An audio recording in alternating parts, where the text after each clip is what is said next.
నమస్తే అండి అందరికీ. అందరూ బాగుండాలి, అందరిలో మనము ఉండాలి. ఈరోజు అంటే నిన్నటి వీడియో అండి ఇది. నిన్న ముక్కోటి ఏకాదశి రోజున దీపోత్సవం చేస్తున్నారు. ఇదిగోండి వారు పూజ చేయించారనమాట. దీపారాధన ముందుగా వెలిగిస్తారు. ఇదిగోండి ఇలాగా దీపజ్యోతిని ప్రజ్వలన చేయడానికి తీసుకువెళ్తున్నారు. లలితాలతోటి మంచిగా అర్చక స్వామి ఉన్నారు కదా, ఆయన ముందుండి అన్నీ నడిపిస్తారండి. దగ్గరగా చాలా బాగా చేపిస్తారు పూజ అంతా కూడా.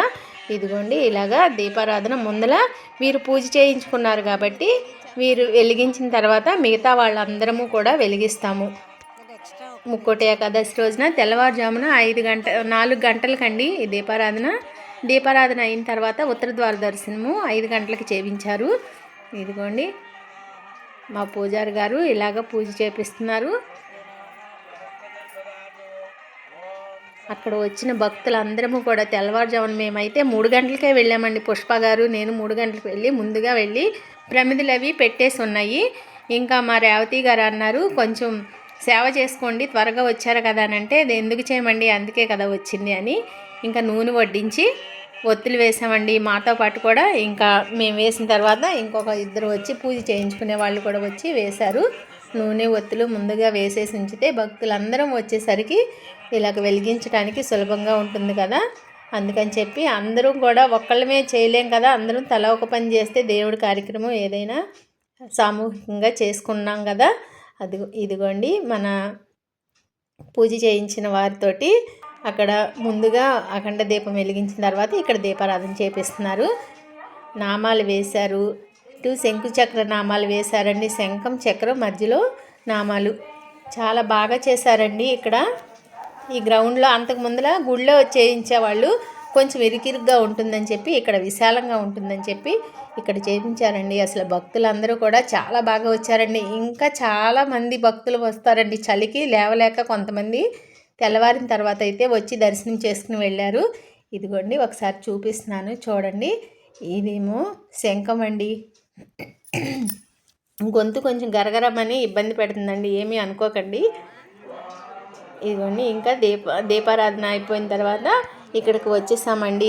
ఉత్తర ద్వార దర్శనం కూడా చేసుకుని వెళ్దామని చెప్పి ఇదిగోండి హనుమంతుల వారి పైన భుజాలపైన శ్రీ సీతారామచంద్రుల రామలక్ష్మణుల వారిని పెట్టారనమాట. అట్లాగా దర్శనం ఇచ్చేటట్టుగా ఎప్పుడు ఇలాగే అలంకరణ చేసి ఉత్తరం వైపుకి, ఉత్తర ద్వార దర్శనం కదండి, అలా చేపిస్తారండి మా అర్చకుల స్వామివారు.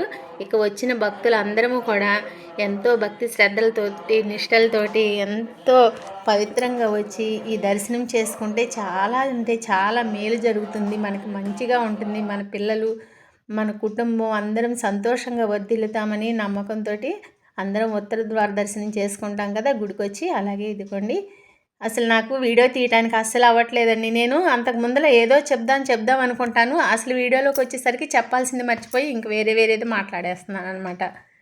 ఇదిగోండి ఇంకా దర్శనం అయిపోయిన తర్వాత వెళ్ళేటప్పుడు వచ్చి ఒకసారి ఇలాగా మా పుష్ప గారు నేను ఇలా ఫోటోలు దిగి ఇంకా ఇంటికి వచ్చేసేయాలి కదా. మళ్ళీ తిరుపతి ప్రవచనం అది ఉంటుందండి. ఇప్పుడు తిరుపతి ఆశ్రమం అట్లా ఉంటుంది, మళ్ళీ వెళ్ళి రావచ్చు. అప్పటి వరకు ఈలోపు నేను వంట చేయాలి కదా క్యారేజ్ ఇవ్వటానికి అని చెప్పి ఇక వచ్చేసాను అనమాట. ఇంటికి వచ్చేసాము ఇద్దరము. ఇది 2 రోజుల వీడియో అండి, ఎక్కడా స్కిప్ చేయకుండా చూడండి. చాలా అంటే చాలా బాగుంటుందండి. ఇదండి ఇక్కడేమో హారతి ఇస్తున్నారు. ఇందాక మీకు చూపించలేదు కదా ఉత్తర ద్వార దర్శనం హారతి అని చెప్పి మళ్ళీ ఇప్పుడు చూపిస్తున్నాను. కొంచెంగా మీరు దర్శనం చేసుకుంటారని. అసలు నాకు వీలు పడలేదండి ఆ జనాల్లో తీయటానికి కూడా. భక్తుల మీద నుంచి తలకాయలే కనిపిస్తున్నాయి కానీ అసలు దేవుడు అయితే తక్కువగా కనిపించారు. ఇంకా మేము అయితే ప్రత్యక్షంగా చూసాం కదా, చాలా బాగా చేపించారండి. ఇక ఏకాదశి రోజుకి అయిపోయిందండి ఆ వీడియో. ఇది ఏకాదశి రోజు నైట్ అనమాట, అంటే రాత్రి వీడియో అనమాట అండి. పువ్వులు తీసుకొచ్చారు ఈయన, పూలు అల్లమని చెప్పి శ్రీ సీతారామచంద్రుల వారికి ఇద్దామని చెప్పి పువ్వులు తీసుకొస్తారు కదా. అలాగే మా ఇంట్లో కూడా ఉన్నారు కదా శ్రీ రాధాకృష్ణులకి, శ్రీ వెంకటేశ్వర స్వామి వారికి, అలాగే లక్ష్మీనారాయణ స్వాముల వారు కూడా ఉన్నారు కదా మా పూజ మందిరంలో, ఆయనకి, శ్రీనివాస స్వామి చిత్రపటానికి, అంటే ఇక్కడ ఉన్నారు కదా హాల్లో శ్రీనివాస కళ్యాణం చిత్రపటం అనమాట, ఆయనకి. ఇంకా ఇలాగ దండలు లక్ష్మీదేవి అమ్మవారు ఉన్నారు కదా, తిష్ట వేసుకుని కూర్చున్నారు కదా మన ఇంట్లో, ఇంకా ఆ తల్లికి ఇవన్నీ కూడా దండలు ఇలాగా అల్లేసేసి అంటే గుచ్చేసేసి విడివిడిగా ఎవరి వారికి అని మంచిగా ఇలా చేసి పెట్టేస్తే కొంచెం మంచులో పెట్టేసేస్తే నైట్కి చాలా బాగుంటాయండి. అదే ఫ్రిడ్జ్లో పెడితే బాగుండవు. ఇలాగ అల్లిన తర్వాత నైట్ అంతా బయట పెట్టేసేస్తే ఆరు బయట తెల్లవారికి అప్పటికప్పుడు కోసిన మొక్కల నుండి వచ్చే పువ్వులు ఎలా ఉంటాయో అంత తాజాగా అయితే అనిపిస్తుందండి. మంచులో ఉంటాయి కదా, చాలా బాగుంటాయి. ఇదిగోండి ఇంకా టైం వచ్చేసి ఇంకా నైటు 11 అయిపోయిందన్నమాట. ఇదిగోండి 11 అయింది. ఇంకా వాకిలి ఉడిచి ముగ్గు వేయలేదు, ఎందుకంటే ఈరోజు కొంచెం పని ఉండి మేము బయటికి వెళ్ళి వచ్చేసరికి 9 అయ్యింది. 9 అయిన కాడి నుంచి టిఫిన్ పెట్టేసి ఈయనకి నేను తినేసి పువ్వులన్నీ ఇలాగ తయారు చేసేసరికి దండలు 11 అయితే అయ్యిందండి. 11 అయ్యింది. ఇంకా ఇలాగ బయట పెట్టేసేసి వాకిలి ఉడ్చేసి ముగ్గేసి వచ్చేసి పడుకుని పోయానండి. ఇంకా తెల్లవారిన తర్వాత అంటే ఈరోజు 31వ తారీఖు కదండి, డిసెంబర్ 31. ఈరోజు మా వారిది పుట్టినరోజు అండి. అందుకని చెప్పి కొంచెంగా ఇలాగా శ్రీకృష్ణ వారికి నివేదన చేద్దామని చెప్పి కొంచెం స్వీట్ చేస్తున్నాను. సేమియా సగ్గుబియ్యం ఇలా స్వీట్ చేసేసి ఇంట్లో పూజ అది చేసేసుకుందాం అంటే నేను ఈరోజు పొద్దున్నే లేసాను కానీ హరే కృష్ణ మంత్రం చేసుకున్నాను. కానీ ఏమంటే ఆయనతో దీపారాధన చేయించుదామని చెప్పి నేనైతే చేయలేదు. స్వీట్ అది చేసేసి నైవేద్యానికి అన్నీ రెడీ చేసి పెడదాము. ఒక పక్కనేమో టిఫిన్లోకి కర్రీ అనమాట. ఆ కూర ఏమో ఉల్లిపాయ వేపుతున్నాను అనమాట. ఒక పక్కనేమో రైసు, ఈ రైస్ ఏమో ఆవిరిపోవట్లేదులే. ఇంకా ఆ రైస్ కాదండి, పప్పు పెట్టాను, కందిపప్పు పెట్టాను. క్యారేజీలోకి ముద్దపప్పు చేద్దామని చెప్పి ఇంకా అట్లా చేసుకుంటూ అటు సేమియా అయిపోయింది నైవేద్యం. ఇదిగోండి ఇదేమో ఇదంతా గుడికి వెళ్ళక ముందులే ఈరోజు పొద్దున్నే గోధుమ పిండి కలిపి పెట్టేశాను, నాంతది కదా. వెళ్ళి వచ్చేసరికి ఇదిగోండి నేనేమో ఈ మాత్రంగా ముందుగా అలంకరణ అంతా చేశాను. ఆయన కొంచెం రాత్రి బాగా టైర్డ్ అయిపోయారండి, ఇంకా పడుకున్నారు. మళ్ళీ డ్యూటీకి వెళ్ళాలి కదా, త్వరగా లేపితే ఎందుకులే ఇంకా అలసటగా ఉంటారని చెప్పి నేను అంతా రెడీ చేసిన తర్వాత లేపుదాంలే అని చెప్పి ఈ మాత్రంగా పువ్వులు అన్నీ స్వాముల వారికి, మన లక్ష్మీ తల్లికి అందరికీ అలంకరించేశానండి. పసుపు పువ్వులేనండి అన్నీ. నాకు పసుపు కలర్ అంటే చాలా ఇష్టం అండి. ఎందుకనో ఎంత కొన్నా ఎన్ని చీరలు ఉన్నా కూడా ఆ పసుపు మీదకే పోతుంది మనసంతా. చాలా బాగుంటుందండి అంతా పసుపు అంటే. పసుపు లక్ష్మీ స్వరూపం కూడా అని అంటారు కదా మన పెద్దలు. ఇదిగోండి ఇంకా కూర వండుతున్నానని చెప్పాను కదా, కూరగాయలు ఏమీ లేవు, అన్నీ నిండుకున్నాయి. ఇంకా పచ్చిమిరపకాయ ఉల్లిపాయ వేసి తగినంత ఉప్పు కారం అంతా వేసేసి నా పద్ధతిలో ఎలా వండుకుంటాను అనేది, కొంచెం శనగపిండి కూడా లేకపోతే పుట్నాల పప్పు మిక్సీ పట్టేసేసి కొంచెం నీళ్ళు కలిపేసి ఇలా దగ్గరగా పడేలాగా ఉడకపెట్టేస్తానండి. చపాతీ కర్రీ అని చెప్పి కర్రీలోకి ఇంకా అట్లా చేశాను. ఈయన అంతా స్నానం అంతా చేసి వచ్చేసి మంచిగా ఇంకా దేవుడి దగ్గర ఇలాగా దీపారాధన చేసుకున్నారండి. మాకు విషెస్ చెప్పుకోవటం ఇలాంటివి ఏమి ఉండవండి, అలవాట్లేదు. నేను చెప్పను, ఆయన చెప్పరు. కానీ ఆయన పుట్టినరోజు అని మాత్రం అన్నీ రెడీ చేస్తానండి. అన్నీ చేతి కిందకి అన్నీ ఆయనకి ఏమేం కావాలో అన్నీ చక్కగా సమకూరుస్తానమాట. ఎందుకని చెప్పుకునే అలవాటు అయితే లేదు, అది మొదటి నుంచి అదొక అలవాటు అయిపోయింది. నా పుట్టినరోజైనా ఆయనే చెప్పరు, ఆయన పుట్టినరోజైనా నేనే చెప్పను. కానీ గుర్తుపెట్టుకుని మరి ఇలా గుడికి వెళ్ళటం కానీ ఇట్లా చిన్న చిన్నగా సింపుల్గా ఇలా దేవుడి దగ్గర సెలబ్రేట్ చేసుకోవటం కానీ ఇలాంటిదైతే ఉంటుందండి. చాలా సంతోషంగా అనిపిస్తుంది. చెప్పిన దానికంటే కూడా ఎక్కువగా అనిపిస్తుంది అనమాట. ఇదిగోండి ఇక ఆయన దీపారాధన చేశారు. నేను కూడా వండిన నైవేద్యం కూడా ఇచ్చేసాను. శ్రీకృష్ణుల వారికి నివేదన చేసేసిన తర్వాత ఇంకా గుడికి వెళ్ళాలని చెప్పి గుడికి వచ్చేసామండి. అప్పటికే కొంచెం లేట్ అయిపోయింది. ఇంకా అర్చకుల స్వామివారు పూజ అది చేస్తున్నారు. నేను తీసుకొచ్చాను కదా పూలదండలు, అవి అక్కడ పెట్టేసి ఇంకా ఒకసారి ఇటు చూడండి, కొంచెం వీడియో తీస్తున్నాను అంటే చూడండి ఎలా తీస్తున్నారో. తీస్తున్నావులే, ఇప్పుడు నువ్వు తీస్తుంటే నేను చూడాలా అన్నట్టు. తను వీడియో తీరు, నన్ను వీడియో తీసుకున్న ఎంకరేజ్గా చేయరు, అట్లా ఉంటుందండి. ఇదిగోండి పూలదండలు తీసుకొచ్చి ఇక్కడైతే పెట్టాను. స్వామివారికి రెడీగా ఉన్నాయి అన్నమాట. అప్పటికే సీతారామచంద్రుల వారు అలంకరించేసుకున్నారు. ఇదిగోండి మనం తీసుకెళ్ళిన పూలదండ అయితే ఇట్లాగ వేస్తారండి స్వాముల వారికి. ఇంకా చెప్పాను అనమాట పూజారి గారికి, ఈరోజు ఈయన పుట్టినరోజు అండి అంటే అవునా అని సంతోషపడి ఇంకా మా పేరున పూజ అంతా చేశారండి. ఈ మాత్రంగా పూజ చేసేసి ఇంకా ఏమంటే ఈరోజు అందరూ గుళ్ళో కూడా స్వీట్స్ ఏమి ఇవ్వలేదు మాకు అని అడిగారండి. ఈయన అంతా ఈయనకి అట్లా సెలబ్రేట్ చేసుకోవటం అట్లా ఏమి మొదటి నుంచి అలవాట్లేదు. అందుకని చెప్పి ఇంకా రేపొద్దున ఇద్దాము చాక్లెట్స్ అవి అని అంటున్నారంటే 2 రోజులు చేసుకుంటారనమాట ఈయన పుట్టినరోజు అని సరదాగా నేను అన్నాను. ఇదిగోండి ఇంకా దర్శనం అంతా చేసుకున్న తర్వాత హారతి ఇస్తున్నారు. మీరు కూడా కొంచెంగా వీడియో తీసానండి, చూసి హారతి దర్శనం చేసుకుంటారని. నేను కొంచెం వీడియోని ఇట్లాగ ఊపేస్తున్నాను అనమాట. ఎందుకంటే నాకు నలుగురిలో వీడియో తీస్తున్నానే కానీ మనసులో బిడింగా ఉంటుందండి. ఇంట్లో అయితే ఎవరు ఉండరు కాబట్టి మంచిగా మాట్లాడగలుగుతున్నాను. కానీ ఇలా వీడియో తీయాలంటే కొంచెం వణుకుగా ఏమనుకుంటారో, ఈ వీడియో కోసం ఏమొస్తుంది అన్నట్టు ఉంటున్నాను. వాళ్ళు అనుకోకపోయినా కూడా నా మనసుకు అలాగ అనిపించేసి అట్లాగా కొంచెం ఊపుతున్నట్టుగా అనిపిస్తుంది. కానీ ఎవరు అలా అనరండి, చాలా సంతోషపడుతున్నారు. మీరేనా యూట్యూబ్ వీడియో చేసేది, చాలా బాగా చేస్తున్నారు అని. నా ముందలైతే అలాగా నన్ను సపోర్ట్ చేయడానికి చాలా బాగా మాట్లాడుతున్నారండి. వారందరికీ కూడా ఈ వీడియో ముఖంగా ధన్యవాదాలు తెలియజేసుకుంటున్నాను. ఇంకా హారతి తీర్థప్రసాదములన్నీ తీసేసుకొని ఇంటికి వచ్చేసామండి. ఇదిగోండి పొలాల్లో చూడండి మంచు ఎంతలా కనిపిస్తుందో. ఇక రాత్రి వేసానని చెప్పాను కదండి, ఈ ముగ్గు సింపుల్గా వేశాను రాత్రి. అప్పటికే 11 అయిపోయిందని టైము. ఇంకా ఈయనకి ఇప్పుడు అంతా త్వరగా కానిచ్చేసే, ఇప్పటికే 8:30 అయిపోయింది, నేను త్వరగా వెళ్ళాలి, రోజు లేట్ అయిపోతుంది అని అంటారు. ఆయన లేటుగా లేచినా నన్నే అంటారు, నేను లేటుగా లేచినా నన్నే అంటారని ఇంకా అట్లా మా ఇద్దరి మధ్యన సంభాషణ అవుతూ ఉంటుంది అనమాట. ఒక అడుగు ముందు లేగచ్చు కదా, నన్ను అనకపోతే నేను ఎప్పుడూ రెడీగానే ఉంచుతాను, మీరే లేటుగా లెగుస్తారని నేను అంటున్నాను. ఇంకా చపాతీ పిండి అది కలిపేశాను కదా, మాదేమో నా అంతా ఉంది.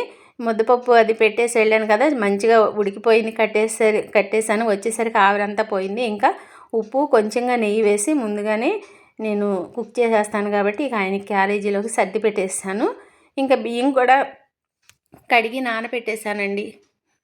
అదిగోండి అత్యవసరంగా నానబెట్టేసాను ఇందాకే. మళ్ళీ కుక్కర్లోకి వంపుకుని ఆ గిన్నెలో బియ్యాన్ని ఇంకా అన్నం వండేసేద్దామని చెప్పి వండుతున్నానండి. కొంచెం నాకు గొంతు సహకరించట్లేదండి మాట్లాడటానికి.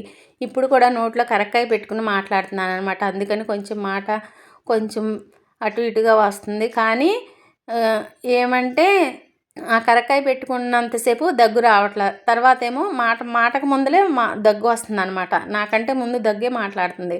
అలా ఉంది నా పరిస్థితి. అందుకనే తలకి ఇలాగా క్లాత్ కట్టుకుంటున్నాను. మంచులో లేకపోవటం, మంచులో తిరగటం కదా ఎక్కువ, అందుకని చెప్పి కొంచెం నాకు పడదనమాట చల్లదనం. ఇక ఈయనేమో వేడి నీళ్ళు పెట్టాను, వేడి నీళ్ళు తీసుకుని తాగుతున్నారు. నేనేమో చపాతీ చేసేసి ఇంటికి ఇచ్చేసేద్దాము. అన్నీ ఏమండి గుడికి వెళ్ళటం, పొద్దున్నే పూజలు అన్నీ ఒకే రోజున. పొన్ని టిఫిన్ ఏమన్నా బయట తినండి అంటే తినరు. అన్నమైనా వండితే అన్నం తినేసి వెళ్తారు, కానీ బయట మాత్రం అస్సలు చేయరండి టిఫిన్ కానీ. ఇంకా మాకు కూడా కావాలి కదా ఎలాగైనా. ఇక ముందే కూర వండేసి వెళ్ళాను కదా, ఉల్లిపాయ శనగపిండి కూర, దాన్ని ఏమంటారు బొంబాయి చట్నీ కూర అని కూడా అంటున్నారు కదా ఈ మధ్యన. అట్లాగా నా స్టైల్లో నేను అలా వండేసి వెళ్ళానండి. ఇక వచ్చిన తర్వాత నుంచి ఇక ఈ పనులు చాలానే ఉన్నాయి కదా, ఇక గబగబా చపాతీ చేసేసి కాల్చేసి ఇదిగోండి. అది కొంచెం నూనె ఎక్కువైపోతే రెండో చపాతీ కూడా వేసాను అనమాట. అది ఆ చపాతీ మీద ఉన్న నూనెని కూడా పీలుస్తుందని చెప్పి అదిగోండి అది చెప్తున్నాను అనమాట మీకు. మళ్ళీ నూనె చుక్క అంటే ఎక్కువేమి వేయనండి, 1 చుక్క 2 చుక్కలే వేస్తాను.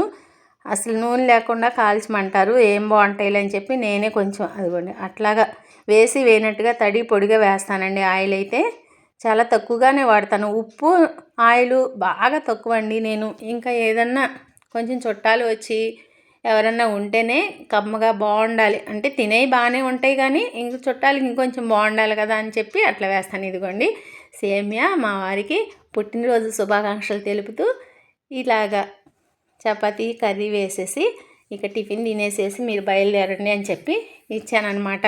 ఈరోజు స్పెషల్ ఈయనకి ఇదేనమాట. ఇదిగో ఇంత ఎందుకు నిండా పెట్టావు అని అంటారండి. అది చిన్న గిన్నె కదా, ఏం కాదు తినండి అని అన్నాను. ఎక్కువ తినరు అనమాట. అందుకని నేను బెల్లం వేసినా కూడా చాలా తక్కువ వేస్తాను. స్వీట్ అనేది అస్సలు ఎక్కువ తినరు. ఇక ఈయనకి అన్నమేమో విజిల్ రావట్లేదు, ఇంకా విజిల్ అయిపోయింది, ఆవిరి పోలేదు. సరేమని చెప్పి తర్వాత పెడదామని ఉసిరికాయ చట్నీ చేసిందండి మా అమ్మాయి, చాలా బాగా చేసింది.